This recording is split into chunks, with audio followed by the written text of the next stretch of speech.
Pessoal, 7 horas, 19 horas, pontualmente, né? Vamos começar mais uma reunião doutrinária, Espírita de Evangelista, agradecendo a presença, o carinho de todos, todas, né? Hoje, domingo, iniciando mais uma semana. Esse é o último domingo do mês de março.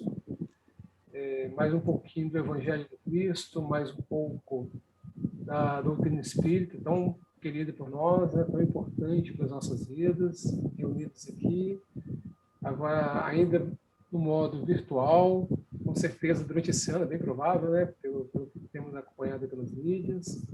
Então, diante de todo esse cuidado, né, o Grupo Espírita e o Evangelista, em respeito às orientações sanitárias, as recomendações, né, da nossa federativa, que também nos recomenda nos manter fechados fisicamente, mas espiritualmente ativos, né? E graças à tecnologia nos permite aí manter esse trabalho incansável, né? Em momento nenhum paramos com as nossas atividades, muito pelo contrário, né? Estamos firmes aí no propósito de divulgação da doutrina, do Evangelho e nesse trabalho de caridade. Para que a gente possa iniciar mais uma reunião doutrinária, nós vamos pedir à nossa querida Diana que nos conduza na leitura preparatória. Vamos ouvir, palavra por palavra, acompanhar cada palavra que ela nos trouxer da leitura, para que a gente possa assimilar e estabelecer uma sintonia, uma harmonia para o início da reunião. Diana, é com você.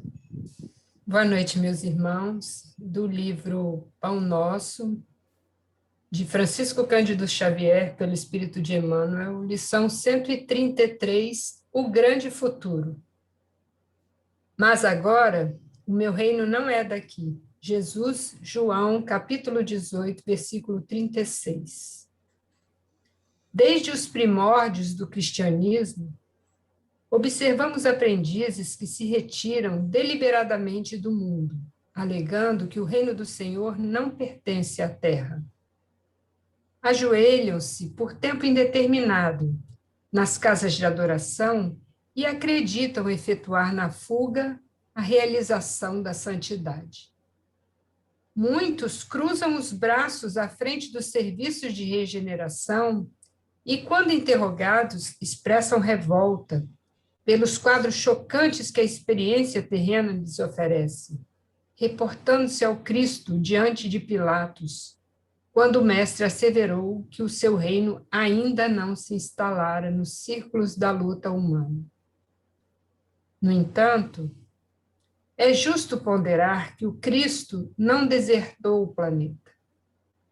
A palavra dele não afiançou a negação absoluta da felicidade celeste para a Terra, mas apenas definiu a paisagem então existente, sem esquecer a esperança no porvir. O mestre esclareceu, mas agora o meu reino não é aqui. Semelhante afirmativa revelara-lhe a confiança. Jesus, portanto, não pode endossar a falsa atitude dos operários em desalento, tão só porque a sombra se fez mais densa em torno de problemas transitórios, ou porque as feridas humanas se fazem, por vezes, mais dolorosas. Tais ocorrências, muita vez, obedecem à pura ilusão visual. A atividade divina jamais cessa. Justamente no quadro da luta benéfica é que o discípulo esculpirá a própria vitória. Não nos cabe, pois, a deserção pela atitude contemplativa, e sim avançar confiantemente para o grande futuro. Ficamos com Jesus. Obrigado, Diana. Nesse momento, então, vamos sintonizar com a espiritualidade amiga da casa de Evangelista. Cada lar nosso, cada cantinho que nós estamos aí, hoje é uma extensão da casa de João. E neste momento vamos usar a oração para nos ligar a Deus, nos ligar a Jesus, pedir aos nossos amigos espirituais que nos inspirem no estudo da noite, na palavra que o nosso amigo nos trará, que com certeza trará pequenos pontos de luz que nos sensibilizarão a alma, que nos ampliarão a consciência, para estarmos receptivos ao bem, à necessidade da caridade, do exercício do amor ao próximo, tão em falta neste mundo nosso. Pedimos, Senhor, que abençoe a nossa casa querida, a cada um de nós, trabalhadores da Casa de João, ao nosso querido palestrante, que com toda a gentileza aceitou o nosso convite para estar aqui conosco, para nos ajudar a refletir e aprender. Abençoe, Senhor, ao nosso país, ao mundo, neste momento de pandemia, onde tantos corações choram, o retorno dos seus entes queridos para a paz espiritual, o desemprego, a fome, tantas mazelas ainda necessárias dentro da nossa compreensão da doutrina espírita neste mundo, mas que são importantes para o nosso amadurecimento, para a nossa evolução. Cabe a cada um de nós saber refletir e colher o aprendizado necessário. Seja sempre conosco, Senhor, muita paz hoje e sempre, e que assim seja. Bom, meus amigos, minhas amigas, mais uma vez o nosso obrigado por todos presentes. Hoje nós temos a presença querida aqui do Manuel Sampaio Júnior. Acho que a maioria de nós o conhece, conheceu também do pai dele, Sampaio, né? Que era muito conhecido, tão importante para o nosso movimento espírita capixaba. E muitos de nós conviveram bastante com ele. E o Manuel Sampaio traz um tema hoje muito sensível, né? Que são os milagres de Jesus. O Manuel Sampaio é lá do Grupo Espírita Allan Kardec, de Guarapari. E lá de Guarapari, olha para vocês, lá de Guarapari, virtualmente está aqui conosco para poder nos trazer uma palavra. Então, Manuel, é com você, a palavra é sua, fica à vontade e obrigado pela presença. Obrigado. Eu vou tirar agora aqui, porque eu acho que é visualmente mais interessante, e qualquer coisa, se houver algum problema, vocês me falam. Dá para ouvir aqui pelo alto-falante do computador, assim, baixinho, mas dá. Então, boa noite, que a paz de Cristo esteja conosco, como foi apresentado, né? Meu nome é Manuel Sampaio Júnior. As pessoas também me chamam de Júnior Sampaio, e é sempre uma honra estar aqui com vocês. A minha irmã também, Alba, que me apresentou ao grupo, gosta muito desse grupo espírita, e que tem um carinho muito grande por meu pai, pelo nosso pai, né? E o assunto de hoje é um assunto muito interessante, o que eu gosto muito de pesquisar, de falar, e naturalmente não dá para a gente falar sobre tudo, né? Porque precisaríamos de uma semana para falar sobre cada milagre de Jesus. Mas nós vamos focar em alguns, um pouquinho mais, e outros a gente vai citar. E aí sempre é um assunto que a gente, de vez em quando, a gente ouve alguém falar, ouve uma palestra aqui, outra palestra lá, mas sempre é bom lembrar do que Jesus fazia. E todos nós, espíritas, falamos sobre milagres, a gente sempre tem a gente tem que esclarecer o que de fato significa milagre, né? Ou seja, qual o significado da palavra milagre? Nós, espíritas, a gente pode, sem problema algum, falar esse termo, milagre. Mas sempre quando nós falamos, pelo menos nós espíritas, né? Quando nós citamos esse nome milagre, é um termo que nós estamos referindo ao que era usado naquela época e sempre foi usado pelos feitos de Jesus, o que Jesus operava, mas nós naturalmente temos a ideia de milagre de forma diferente. A gente pode falar a mesma palavra, não é problema algum espírita falar milagre, mas essencialmente ali vai uma interpretação da palavra que nós temos, que tem a base científica, uma base espírita, uma base espiritual. Então, a nossa palestra de hoje tem como referência o Evangelho segundo o Espiritismo, o Novo Testamento, o Livro dos Espíritos e a Gênese, que a gente teve que focar um pouquinho mais por conta de estudarmos mais sobre o que de fato seriam esses milagres. E lá no capítulo 15 de A Gênese, que é onde o capítulo que fala sobre os milagres de Jesus. Mas antes de iniciarmos, de fato, a palestra sobre milagre, já iniciamos, na verdade, né? Falarmos sobre os milagres em si. Vamos agora, para nos situarmos, vamos falar sobre o que de fato significa a palavra milagre. A palavra milagre vem do latim miraculo, que significa prodígio, maravilha, coisa extraordinária. Olha, entendeu, gente? Coisa extraordinária, né? Extraordinária, fora do comum. Então, algo que é fora do comum, mas não seria algo que fosse contra a natureza. Só é fora de comum. Só é fora do que nós vimos todos os dias. Não são todos os dias que a gente vê um fenômeno de bicorporeidade. Não é todo dia que a gente vê alguém curando uma outra pessoa. Não é todo dia que a gente vê alguém caminhando por sobre as águas como Jesus caminhou.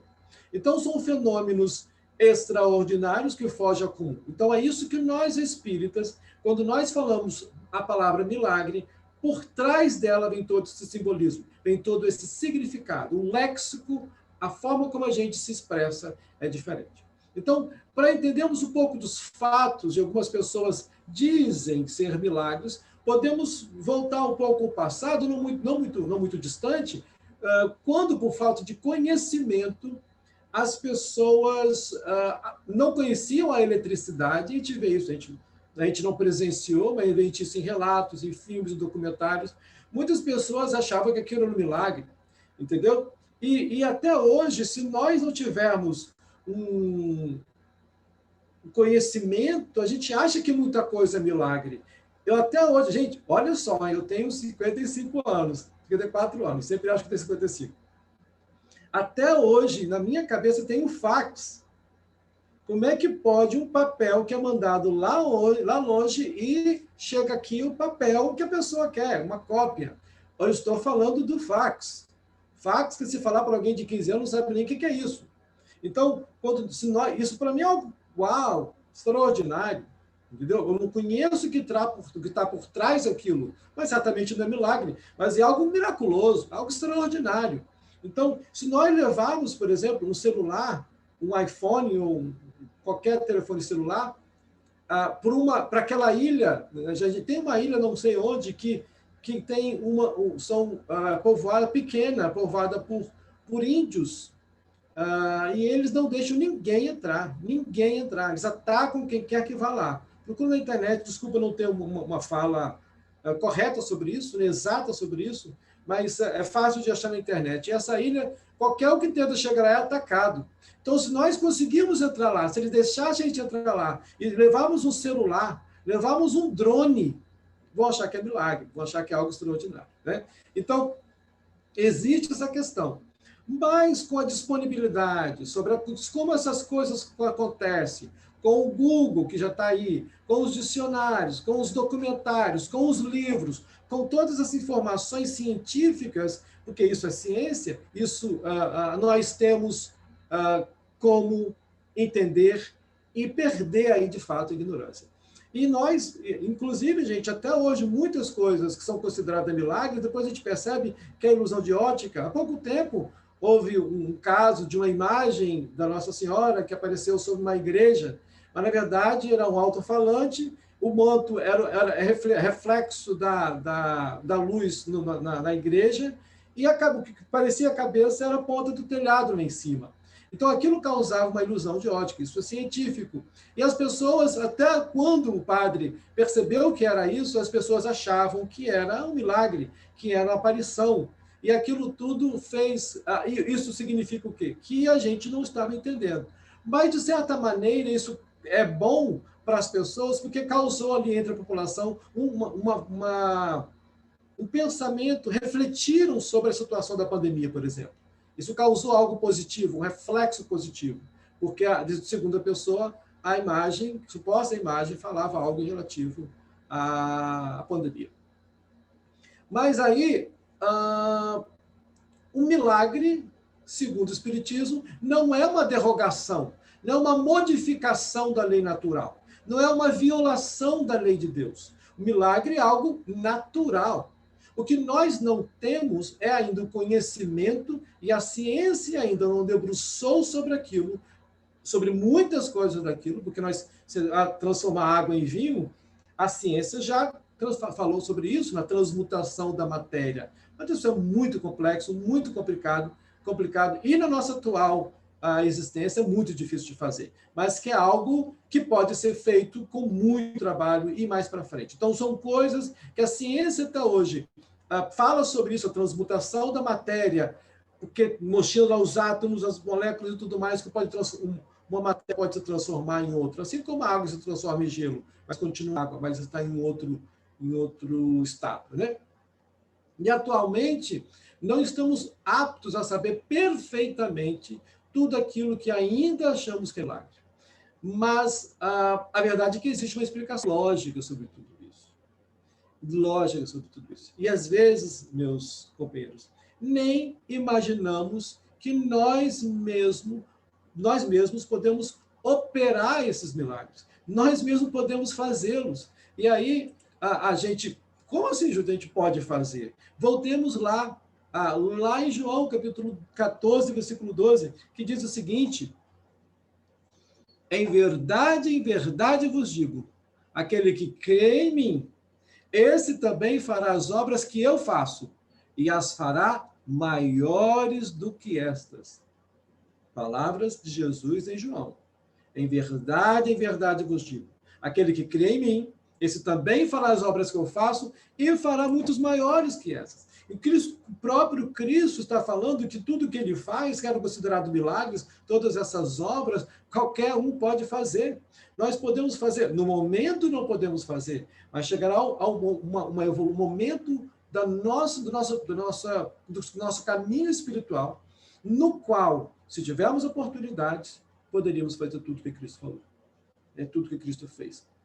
Então, a crença no maravilhoso, essa crença no sobrenatural vem diminuindo, graças ao progresso da ciência, que cada vez mais tem nos revelado, tem explicado todas essas leis que regem o mundo material. Lembra na época da Inquisição? Né? Lembra em livros, né? Em filmes, como as pessoas eram punidas por acreditarem em fenômenos naturais que não eram milagres, mas eram ditos como milagres naquela época, o próprio Giordano Bruno. Então, e nisso, além da ciência, para nós espíritas, a contribuição da doutrina espírita, que traz para nós não somente essas explicações científicas, mas traz algo extra que a ciência não explica, da existência dos espíritos e a espiritualidade, o espírito, agindo sobre os fluidos, agindo sobre a matéria. E aí o espiritismo explica tudo isso para nós. Explica todos esses fenômenos como sendo efeitos dessa causa natural. Tudo é possível para o espírito. Lembramos aqui, sempre que nós falamos assim, tudo é possível para o espírito, sempre é relativizado, né? Sempre é relativo. Tudo é possível para o espírito dentro do que nós podemos fazer, comparando com Deus, que é infinito, né? Tudo é possível somente para Deus. Mas sempre que nós falamos em perfeição, tudo é possível para o espírito, nós estamos falando dentro da nossa relatividade como espírito imortal e que tem um período que nós iremos parar, aspas por parar, a nossa evolução. No momento, iremos adquirir tudo que nós adquirimos, porque mais do que isso seria entrar no divino, né? Como a onisciência, onipresença e a capacidade total de criação. Mas nós chegaremos a um momento em que poderemos ser co-criador como um Cristo, né? Que nós conhecemos o Jesus, que era o Espírito mais que perfeito, era o Espírito crístico. Então, dependendo da hierarquia nesse mundo espiritual, na evolução espiritual, nós podemos, sim, operar muitos milagres, operar muitas ações que hoje são consideradas milagres dentro da interpretação clássica do que significa a palavra milagre. E aí nós vamos pensar, tá, mas Jesus curava muita coisa, Jesus fazia muitos feitos interessantes, extraordinários, mas por que Jesus operava milagres? Alguns dizem que é porque pretendia atrair as pessoas para o seu ensino moral, uma forma de marketing. É isso? Mas nós sabemos que Jesus curou pessoas porque gerava energia altíssima, de altíssima qualidade. A energia que emanava de Jesus era extraordinária. Jesus emanava fluidos salutares, curadores. Lembra da mulher hemorraíça? E lembra hoje em dia, quando nós, já é recente, alguns de nós, de repente, conheceu o Chico Xavier, né? Ele morreu na nossa época, eu poderia ter conhecido ainda jovem, pouco tempo, relativamente pouco tempo que o Chico morreu. Meu pai e minha mãe conheceram, talvez vocês conheceram pessoalmente. Quando muitas pessoas, ao chegarem próximas de Chico, sentiam um fluido, uma sensação bonita, uma emoção, uma dilatação do espírito extraordinária, que aquilo trazia sensações positivas para ela. E Jesus tinha esse fluido salutar, extraordinário, curador, que curou a mulher hemorraíça sem a vontade direta de Jesus. Sem que Jesus chegasse para ela e curasse. Lembra da parte, né? Alguém me tocou, de mim saiu virtude, então todos nós sabemos dessa parte. E a gente acredita também, baseado nas nossas pesquisas, que Jesus Cristo veio para mostrar o que ele fazia de milagres na época, para mostrar que ele era o Messias prometido. Se Jesus não operasse os milagres que operou, provavelmente iria ser muito mais difícil para ele provar que era o Messias tão prometido há centenas e centenas de anos atrás, pelos grandes profetas messiânicos. Eram Miqueias, Isaías, Ezequiel e Zacarias. São profetas que falaram diretamente sobre o que Jesus iria, como seria a vida de Jesus e como seria a vida de Cristo.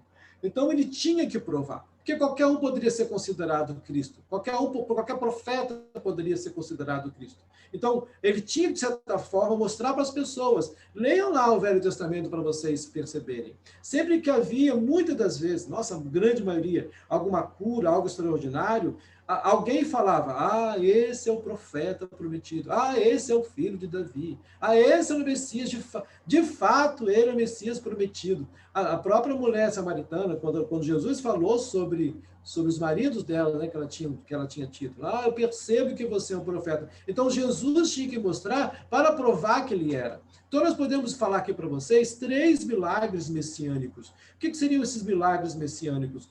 São milagres que foram citados lá 100, 200, 900, 800 anos atrás, antes de Cristo nascer. Então, o Jesus Cristo, meus irmãos, ele não podia falhar. A vida de Jesus Cristo não podia falhar. Então, por isso que o próprio Cristo veio. Ele não mandou ninguém, ele próprio veio. Por quê? Porque tinha que ser alguém que não falhasse. Porque, segundo o senhor palestra muito tempo atrás sobre Haroldo falando sobre Cristo, que o espírito crístico, ele não tem mais em si possibilidade alguma de falhar, não tem mais em si nada. Ele pode reencarnar no corpo físico e ele não tem mais em si nada que possa trazer algum tipo de maldade. O espírito, às vezes evoluído, pode vir e entrar no erro, no esquecimento, mas tinha que ser Jesus, tinha que ser o Cristo, porque ele não podia dar errado. Tanto tempo programando para que a sociedade, que a humanidade, pelo menos próxima a ele, fosse acreditar em um Deus único. Imagine Jesus Cristo, além de vir passar, que passou de dificuldade, ter que convencer que existe um Deus único. Todo esse processo que veio antes de Cristo para prepará-lo, ele tinha que dar certo. Então tinha que ser o próprio Jesus, o próprio Cristo vindo aqui e fazer esses milagres. Então, o primeiro milagre messiânico foi a cura do leproso judeu, que foi falado por Isaías 800 anos atrás. É isso? Que falou que Jesus iria curar o coxo e que o coxo saltará como servo. E aí, sempre quando Jesus curou o leproso judeu, as pessoas em volta falavam, esse é o Messias prometido. Será que esse é o Messias que foi falado pelos profetas? Então, o segundo milagre messiânico foi também falado há centenas de anos antes de Cristo, que foi o exorcismo de um, demônio, que é o termo usado na época, de um demônio mudo. Ou seja, o indivíduo estava obsidiado e os obsessores faziam com que o indivíduo ficasse mudo. Então, Jesus foi apresentado a esse homem que estava possuído e andava cego e mudo, e curou, e ele passou a ver, né? Então, ali as pessoas identificaram que estava lá escrito aquilo em profetas anteriores. E as pessoas ficaram surpresas. E alguns falavam, esse é o filho de Davi? Esse é o Messias? Afinal, está fazendo a mesma coisa que o profeta disse lá atrás, que o profeta faria. Olha que interessante, né? Ele tinha que trazer para as pessoas, tinha que mostrar algo. Não era necessário. Jesus poderia muito bem vir, não era necessário muitas aspas para isso. Né, meus irmãos? O que eu digo é o seguinte, para que nós pudéssemos acreditar em Cristo em um momento tão primitivo, ainda difícil para a humanidade naquela época, Jesus tinha que trazer algo a mais para que nos convencesse. Até hoje, né, é muito difícil para a gente se convencer de muita coisa. Imagine se Cristo viesse hoje. Se Cristo aparecesse hoje, o que teria que provar para dizer que é Cristo? O que é que ele fizesse, as pessoas iriam falar que é charlatanismo. Então, a gente pode falar sobre o terceiro milagre messiânico, a cura do homem cego de nascença, olha só, que também foi previsto, né, por Isaías 800 anos atrás. E o Isaías falou que quando o Messias viesse, ele iria abrir os olhos das pessoas que tinham nascido cegas, né, ou seja, cego de nascença. E os rabinos naquela época ensinaram que somente alguns profetas poderiam curar, mas somente o mestre, somente o Messias prometido poderia curar alguém que nascesse cego. Isso os rabinos na época ensinavam. Então, esse é o terceiro milagre messiânico, é isso? Cego, Jesus Cristo, gente, curava o cego de nascença. E ali ele veio provar que era o Messias prometido. Então, olha a trabalheira que Cristo teve, meus companheiros. Além de todo esse processo de convencimento, de doutrinação, melhor que a palavra convencimento, de doutrinação, que trazer um novo Deus justo e bom, falar sobre amor, falar sobre caridade, falar sobre amor ao próximo, ele teve que fazer isso. Então, Jesus curou o cego de nascença. E naquela época, isso está registrado em João. Naquela época, João capítulo 9, versículo 11. E naquela época, naquele momento, eles falaram, esse é o Messias, porque estava curando um cego que foi dito, documentado naquela época. E aí nós podemos citar vários outros feitos de Jesus. O primeiro, lembra do primeiríssimo lá, a boda de Caná? A transmutação da matéria? Quando em uma boda, em um casamento, naquela época o casamento durava assim, uma semana inteira, e tinha aquela era tudo festivo, né? Então era muito longo, porque até todo mundo sabia que o pessoal casou, aí ia ser complicado. Cada dia um sabia, né? Então foi sabendo, né? E naquela época não tinha televisão, não tinha WhatsApp, as pessoas sabiam porque durava muito tempo. Então o casamento durava assim, uma semana, e o vinho acabou. E alguém chegou para Maria e falou, Maria, tu acha que sabendo de Jesus? Não, Maria, o vinho acabou. Maria chegou para Jesus e falou, meu filho, o vinho acabou. E Jesus fala, em outras palavras, tá, gente? Jesus não falou exatamente assim para Maria, né? Porque eu não estou com o texto aqui, só para a gente ter uma ideia. Jesus falou, mas, tá, mãe, e daí? E eu com isso? Não é chegada ainda o meu tempo. Olha só, não era chegada ainda o momento de Jesus Cristo mostrar que ele viera como Messias, para fazer algum milagre. Mas a Maria era mãe, né? Ou seja, a mãe ele teve que obedecer. Maria nem pediu segunda vez. Maria só falou, faça o que ele nos pediu. Olha, gente, o poder da mãe, é isso? Maria de Nazaré, aí deve ter pensado bem assim, viu? Me escolheu para ser sua mãe, agora me obedece, meu filho. Você pode ser até o governador do planeta, mas aqui você é meu filho, vai me obedecer. Então, naquele momento, Jesus obedece a sua mãe, a fala da mãe, coisa mais linda, né? A obediência de Jesus. Jesus, o governador do planeta, cedeu a sua mãe, ao pedido da sua mãe, e pediu para poder trazer os jarros, né, que tinha água, e transformou a água em vinho. Né? Transformou a água em vinho. Isso é transmutação da matéria. Muitos cientistas falam que isso é possível. Lembra de transformar chumbo em ouro? Né? Isso é possível, se você tirar molécula, tirar núcleo, tirar um monte de coisa, mas isso é tão difícil, que nem aquele onde descobriram lá o bóson de Higgs para fazer essa troca de matéria, iria ser muito caro, demorar muito tempo. Então, não valeria muito a pena trocar as moléculas e os átomos do mercúrio, do que quer que seja, e transformar em ouro. Existe a possibilidade científica da transmutação da matéria. Mas só que Cristo, ele sabia disso, mas só que ele possuía aquele poder de manipular os fluidos. Uma outra que a gente poderia falar sobre o paralítico de Cafarnaum. Não cabia mais ninguém na casa, aquela multidão querendo falar com Cristo. Eu sei que desceu alguém lá do teto para poder Jesus Cristo curar. Jesus Cristo curou e o indivíduo saiu andando. A pesca miraculosa, quando falar para colocar rei do lado direito. A mulher hemorraíça que a gente falou. O cego de Betsá. O paralítico. Quando Jesus Cristo curou a mão seca, curou em um sábado.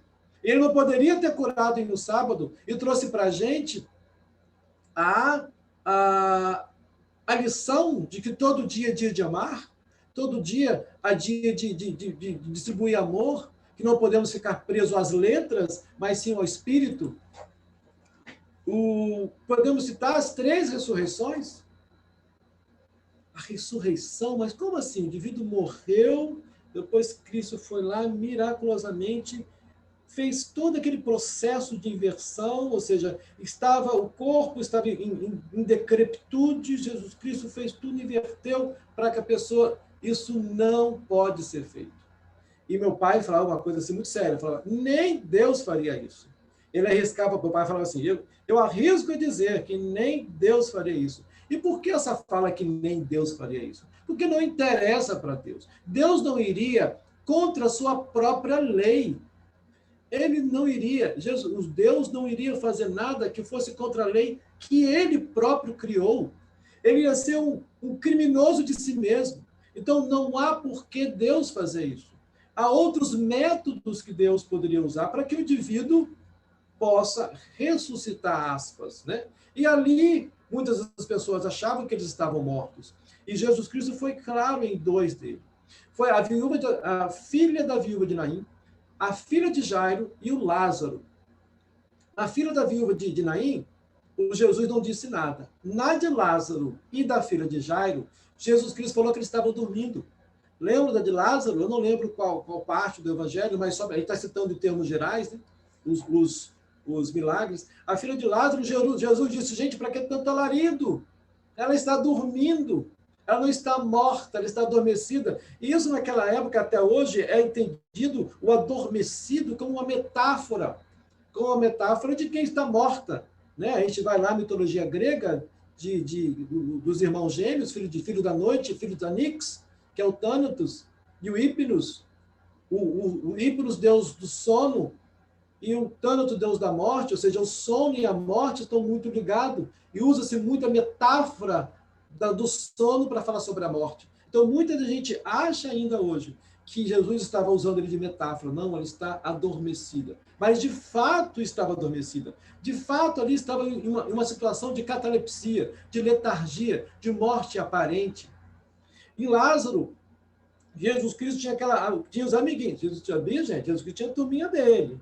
Maria, Marta, Lázaro, tinha turminha quando Jesus Cristo viajava, ficava na casa deles. Então, ele tinha os amiguinhos deles. E Lázaro fazia parte aí dos amigos de Jesus Cristo, junto com a Maria e com a Marta.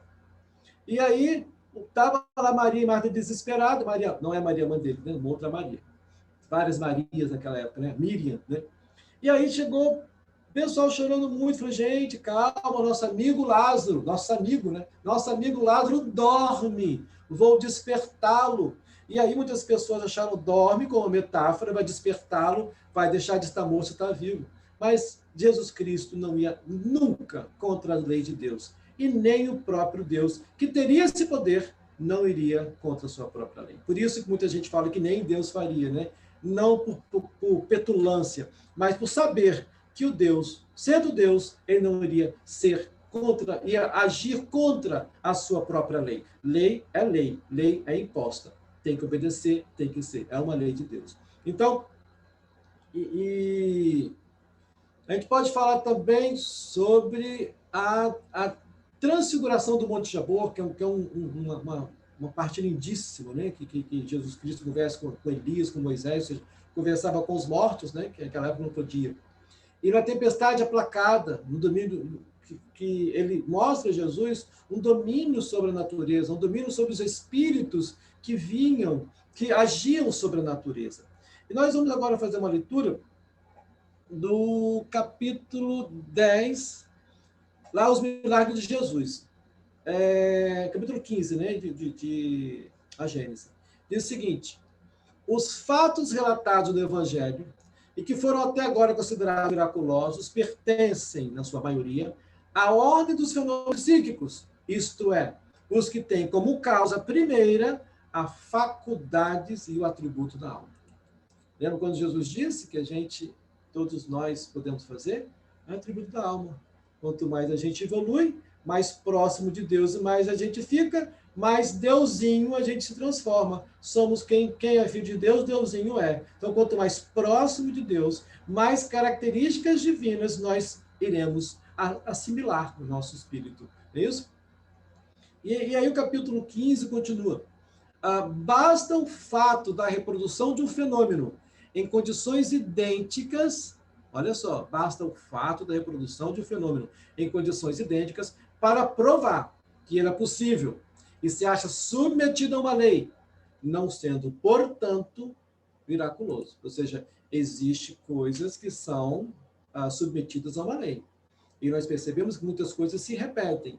Então, se muita coisa se repete, mesmo que não seja por ser extraordinário, né? Por ser extraordinário, não se repete ordinariamente, não é comum a gente ver, mas que há repetição. Nós temos vários casos de cura, casos de levitação, alguns casos de levitação, vários casos de curas, e aí a gente percebe que isso que são fenômenos que provam que existe por trás um fenômeno. E a gente pode relatar que a passagem bíblica que fala sobre Jesus andando sobre as águas, né? que está no Evangelho de Mateus, de João, de Marcos. E aí um fato também muito interessante, que Jesus havia alimentado a multidão, as mulheres e crianças. Ou seja, as mulheres e crianças não entravam na matemática naquela época, né? Ou seja, 5 homens sem contar mulheres e crianças. Imagine, se cada homem for casado, tiver uma outra mulher, são quase 10, no mínimo 10 mil pessoas aí, quase 10 mil pessoas, né? E Jesus Cristo estava lá. Gente, imagine a multidão, era muita gente. E aí, Jesus Cristo falou para os seus discípulos, podem ir na frente, pega o barco, vai lá, enfrenta o Mar da Galileia, vai para Cafarnaum, como diria Divaldo, e aí eu vou ficar por aqui. Jesus Cristo despediu da multidão. Eu imagino que ele não deve ter despedido um por um, né? Se despediu 10 mil pessoas, nem uma amiga minha de Guarapari, que tiver uma festa com 100 pessoas, ela abraça e beija 100 pessoas.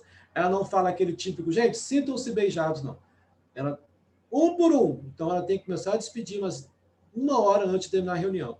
Então, imagino que Jesus Cristo não tenha se despedido um por um, mas se despediu da multidão. E o que Cristo fez? Ele subiu o monte e foi orar. Dizem que Jesus deu uma cochilada, ele dormiu. Jesus ficou naquele local, à noite.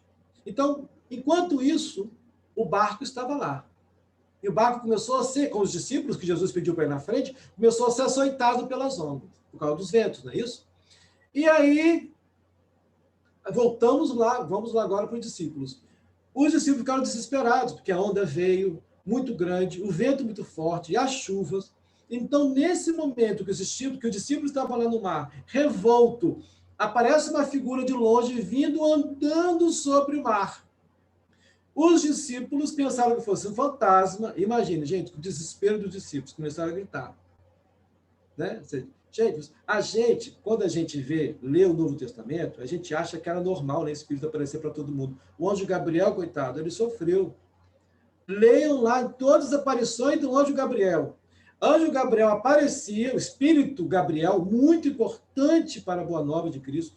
Ele apareceu para muita gente, para Maria, para José, para Zacarias, para o pessoal, né, os pastores, e sempre ele entrava em desespero, porque assim como hoje, naquela época, não era normal ver espírito, eles gritavam toda a fala do anjo Gabriel: não tenham medo, Maria, não tenha medo, não tem mais, José, não tenha medo, Zacarias, porque ver fantasma é sempre desesperador em qualquer momento, a não ser as pessoas que estão acostumadas. Eu, como espírita, eu peço muito para os meus pais não aparecerem para mim. Eu amo minha mãe, amo meu pai, mas eu tenho medo de espírito.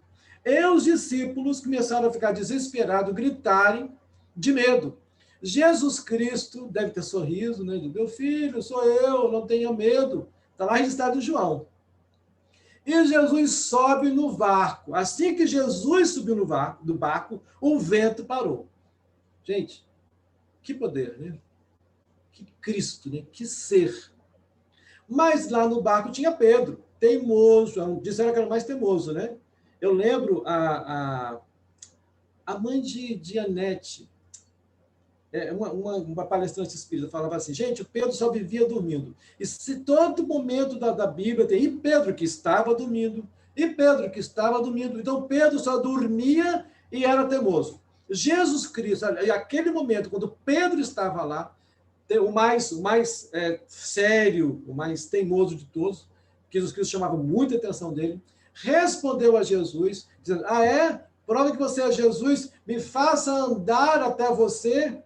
Jesus Cristo, com a paciência que só ele teria, fala: tá bom, Pedro, pode vir andando até a mim, pode vir caminhando até a mim. Então, Pedro foi caminhando, saiu do barco, foi caminhando até Jesus, deve ter dado uns 2 passos, se desesperou um pouquinho, se assustou um pouquinho com o vento e afundou. Jesus Cristo levantou Pedro, colocou no barco e falou: homem, a frase que muita gente fala, homem de pequena fé, homem de pouca fé, por que duvidaste? Então, essa é uma das broncas que Jesus Cristo sempre dava em Pedro, quando Pedro não estava dormindo, né? Homem de pequena fé, homem de pouca fé, por que duvidaste? E aí Pedro fala aquilo que eu falei no início, ou seja, ele chega e fala: verdadeiramente, esse é o Filho de Deus. Como quem fala, aquela coisa, fez um milagre e ali provou para o Pedro: realmente, esse é o Filho de Deus. E, naturalmente, gente, Pedro não estava o tempo inteiro dormindo nem teimoso, né? Essa é uma figura retórica da gente, que eu lembro de Anete Guimarães, Ana Guimarães, eu acho, que falou isso, brincando, e até hoje eu guardei, né? Então, ali Pedro mostrou que ele era muito cético, era muito sério, era o mais velho, né? Então, tinha muita coisa arraigada nele, que ele precisava, muitas das vezes, ser chamado a atenção por Jesus. E esse foi um dos momentos. E aí, o que a gente entende sobre isso? Um dos fenômenos possíveis que pode ser, se Jesus estava em um monte dormindo aquela noite, e aquilo acontecia em alto mar, e aquilo pode ser um fenômeno de bicorporeidade. Esse milagre, aspas, pode ser chamado de bicorporeidade. E como foi falado lá, repetindo o que nós falamos anteriormente, que basta o fato da reprodução de um outro fenômeno em condições idênticas para provar que é possível e que não é milagre, nós vamos citar 3 fenômenos parecidos com esse, de bicorporeidade, onde uma pessoa pode estar em um lugar e ao outro ao mesmo tempo. Gente, graças a Deus, nós, na nossa atual existência, no nosso atual momento, nós não temos bicorporeidade, né? Não dá asas. Nós trouxemos 3 casos para vocês de bicorporeidade. Uma foi de Santo Antônio de Paula, que quando o Santo Antônio de Paula pregava na Espanha, ele salvou seu pai do suplício, acusado erroneamente de uma morte. Então, o Santo Antônio de Padua estava em um lugar, estava pregando e, paralelamente, salvando seu pai da morte, levando provas. Então, isso foi comprovado na época. Um caso no Brasil de Eurípides Barçanufo, né? O Eurípides, ele realizou um parto ao mesmo tempo que estava em uma reunião. A história é longa, não vou me alongar na coisa, porque a gente está assim, próximo de terminar. Ele realizou um parto no mesmo tempo que estava em uma reunião, né? Bicorporeidade. E um caso famosíssimo dentro da Igreja Católica, né, que as pessoas conhecem na Igreja Católica, foi do Santo Afonso de Liguori. Ele foi canonizado antes do tempo por ter se mostrado em 2 lugares ao mesmo tempo, que foi entendido como milagre. E a gente tenta como bicorporidade. Isso em vida, e as pessoas perceberam isso em vida, ele foi canonizado antes do tempo, por terem visto isso, muitas pessoas presenciaram, por estarem em dois lugares. Então, até mesmo esses fenômenos extraordinários de bicorporidade, que é algo assim que foge até ao nosso entendimento, né? Como é que pode alguém estar em 2 lugares no mesmo tempo? Isso é um fenômeno natural, mas se para nós ainda é extraordinário, ainda é um milagre, né? No sentido lexical de extraordinário. Aí lá, o livro, a Gênesis, continua dizendo que sem nada prejulgar, aí eu vou ler para vocês essa parte, sem nada pré-julgar sobre a natureza de Cristo, cujo exame não entra no quadro desta obra, e não o considerando por hipótese, senão como espírito superior, não podemos deixar de reconhecê-lo como um dos espíritos de ordem mais elevadas, e, por suas virtudes, colocado muitíssimo acima da humanidade terrestre.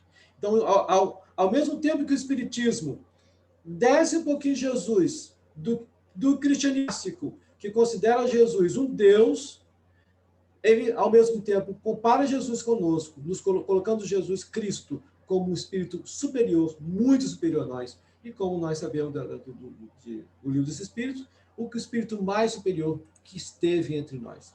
E aí continua. A superioridade de Jesus com relação aos homens não resultava das qualidades particulares do seu corpo, mas do seu espírito, que dominava a matéria de modo absoluto, e do seu perispírito, aurido da parte mais quintessenciada dos fluidos terrestres. Olha que coisa maravilhosa, gente. Aurido, né, criado, o seu perispírito foi formado pelas partes mais quintessenciadas dos fluidos terrestres. Assim como nós temos nosso corpo, nosso perispírito, nosso corpo, ele é formado porque nós temos à disposição do nosso ambiente terrestre, o espírito e o corpo de Jesus também foram. Só que da parte mais quintessenciada possível que nós temos, mas não algo extraordinário, né? Algo que seja assim, um espírito que teve o privilégio de nascer com um corpo completamente espiritual. Ele nasceu com um corpo físico, né? Como o nosso. E aí a gente... Jesus fazia aquilo tudo isso, curas, um milagre, não sei o quê. Então, Jesus seria um médium, né? Então, agiria Jesus como um médium? Na Gênesis pergunta sobre isso, né? Um grande médium curador? E aí, a resposta é que Jesus Cristo não seria um médium. O que seria um médium para nós? O médium é aquele humano que é intermediário de um espírito superior a ele para que ele possa agir. Quem acima de Jesus poderia ser? Qual o espírito acima de Jesus? Então, ele já tinha adquirido todas as qualidades necessárias, todas as virtudes para agir por si mesmo. E aí, lá numa revista espírita, definia Jesus Cristo como um espírito que era médium de Deus. Jesus Cristo era um médium, mas de Deus, né? Um médium de si mesmo. Ele tirava de si mesmo todo o material necessário, ou toda a força necessária, força criativa e de amor necessária para manipular fluidos, para poder alcançar o nosso espírito. Então, aí a gente percebe que quanto mais evoluído o espírito, mais poder de ação esse espírito tem sobre a matéria. Então, Jesus, ele vivia mais no mundo espiritual que no mundo material. Ele vivia mais no mundo espiritual do que no mundo encarnado, porque a sua visão era completamente espiritual. Jesus Cristo, aqui entre nós, sabia o que o outro estava pensando, sabia o nome do outro antes de chegar, sabia do passado de uma outra pessoa. Ele vivia entre nós, mas como espírito evoluidíssimo que era. Ele sabia o que acontecia. Ele tinha essa ideia, né? Ou seja, relativamente onisciente do que acontecia. E como disse a minha irmã Alba, Jesus Cristo nos conhece pelo nome. Ele sabe o nosso passado, ele sabe o nosso presente, e ele sabe dentro do que o espírito superior pode saber do nosso futuro, né? Porque onisciência somente Deus. E aí nós voltamos àquela parte inicial em que eu falei que em verdade vos digo, aquele que crê em mim e também crê em mim também fará essas obras que eu faço e fará muitos maiores que essa. Então, meus irmãos, meus companheiros, minhas companheiras, então a gente vai ter que esperar ficar mais evoluído para fazer o que Jesus fez, não é isso? A gente não pode fazer, a gente não é espírito evoluído. É essa nossa desculpa? Não, mas quem sou eu? Nossa, mãe, eu sou uma formiguinha perto de não sei quem. Deixa isso para Chico Xavier. Porque quando ele fala que é uma formiguinha, nós sabemos que ele não é. É isso? E quando a gente fala que é uma formiguinha, porque de fato a gente é uma formiguinha. Então, deixa essa conversa de, eu sou muito inferior. Que isso? Eu sou uma formiga perto de fulano. Deixe isso para as pessoas que de fato são superiores e que falam isso de coração e que com humildade. Porque quando a gente fala, é porque a gente quer elogio. Quando eu falo, é porque eu quero elogio. Né? Tem que falar por mim, porque de repente não é a realidade de todo mundo. Então, quando eu falo, não, mas esse poema está muito ruim, eu estou doido para a pessoa falar um elogio. Deixe essa fala para as pessoas que de fato têm humildade. O que a gente pode, então, dentro da minha possibilidade, operar milagres? A gente vai para o Evangelho segundo o Espiritismo. Quando diz lá no capítulo 19 o seguinte, o homem de bem, que crente em seu futuro celeste, deseja encher de belas e nobres ações a sua existência, aure na sua fé, na certeza da felicidade que o espera, a força necessária para operar milagres de caridade, de devotamento, de abnegação. Enfim, com fé, não há maus pendores, se não chega a vencer. Então, a gente não pode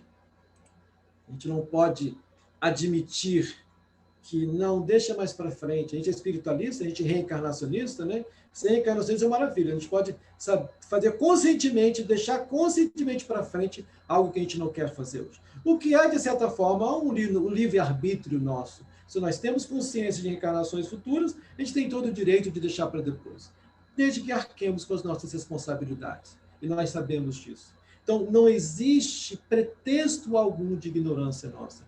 E o que nós podemos fazer hoje? Qual o milagre que nós podemos fazer hoje? É o milagre da dedicação ao próximo, do serviço voluntário, o que quer que seja esse serviço voluntário. E muitas das vezes a gente minimiza alguns serviços voluntários por valorizarmos outros. Nós estamos na Terra.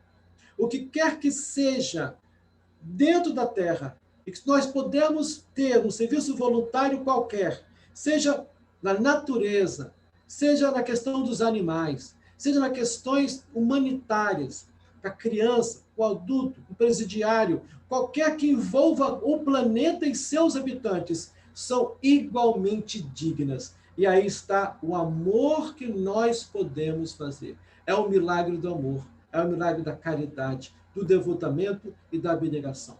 Então, meus irmãos, esses são os milagres que nós podemos fazer sem pretextar nenhum tipo de desculpa, porque está ao nosso alcance. Amar, doar-se, está ao alcance de todos. Então, eu encerro aqui a nossa conversa e agradeço a oportunidade que vocês me deram e que assim seja.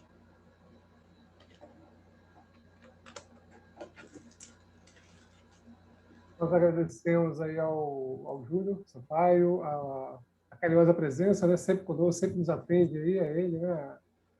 Sempre trazendo palavras de muito esclarecimento.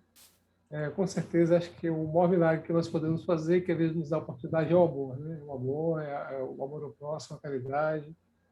E essa doutrina maravilhosa nos amplia a consciência e nos permite, nos dá toda essa possibilidade. Nós temos uma pessoa aí que está com a mão levantada. Nós temos aí Acho que foi sem querer. Sem querer? Kelly, né? A minha querida sobrinha. Eu decidi sem querer. A gente agradece. E Nosso abraço para os nossos amigos da Kardec, lá de Guarapari, e nós vamos pedir mais um pouquinho da sua atenção conosco, nos conduzindo na prece de encerramento. Lembrando a todos que essa prece, como nós falamos nos domingos, estamos virtualmente, não temos o passe físico, mas não estamos desatendidos do benefício do passe. Né? Como falei isso, cada casa nossa é um pontinho, um braço lá do Grupo Espírito de Evangelista, e tenho toda a certeza que os nossos benfeitores amigos, pessoais da nossa casa querida, estão presentes para nos favorecer com esse passe e vamos nos atender. Então, vamos mentalizar o Mestre Jesus, Deus, bons pensamentos, para que a gente possa ser favorecido. E o Júnior vai estar nos conduzindo nessa oração. Júnior, mais uma vez, a gente pede a sua gentileza. Senhor Jesus, mestre amigo, aquele que veio à Terra trazer através dos seus ensinamentos e das suas ações tudo que nos faz hoje alimentar a nossa alma. A gente agradece pela possibilidade de estudar, de falar, de ouvir todos os seus ensinamentos. Porque não houve um momento sequer na Terra que Jesus Cristo não tenha trazido ensinamentos. Desde antes do seu nascimento, desde o momento que ele nasceu em uma manjedoura, acolhido pelos animais, desde quando ele chegou ao final da sua vida, dando lição para nós, ao ladrão, ao suposto criminoso que estava do lado dele, e uma lição de família universal para quem estava na sua frente, que era Maria e outro discípulo. Sempre, em todos os momentos. E a cada palavra sua, Senhor, nós agradecemos. A cada ato seu, nós agradecemos. Porque hoje só estamos aqui. Porque o Senhor veio há muito tempo se doar para nós. Agradecemos a oportunidade de falarmos. Agradecemos por estarmos em um momento difícil, mas ainda cheio de fé. E essa fé que nós temos, que todos nós dos planetas, de certa maneira, têm, é que vai fazer com que esse momento difícil passe. Porque, como disse a sua mãe, como disse a Doce Maria de Nazaré, tudo passa, tudo passará. Proteja-nos, Senhor, hoje, nessa noite e sempre. Que assim seja. E aí, pessoal, dois recadinhos rápidos para vocês. No próximo domingo vai estar conosco já conhecido nosso, né, que é o Rodrigo Brasileiro, da União Espírita Cristã, e o tema da palestra dele vai ser Frugalidades, né, no próximo domingo, dia 4 de abril. Hoje, no dia 28 de março, né, o último domingo do mês, nós realizamos a nossa ação social, né, entregamos lá a cesta para as nossas famílias assistidas, né, cadastradas na casa, entregamos a sopinha, não a sopa quente, congelada, mas que com certeza na casinha dele vai ficar quentinho e vai aquecer o estômago de todos eles. E a gente agradece a todos que sempre nos colaboram todo mês com essas doações que são muito importantes, tá?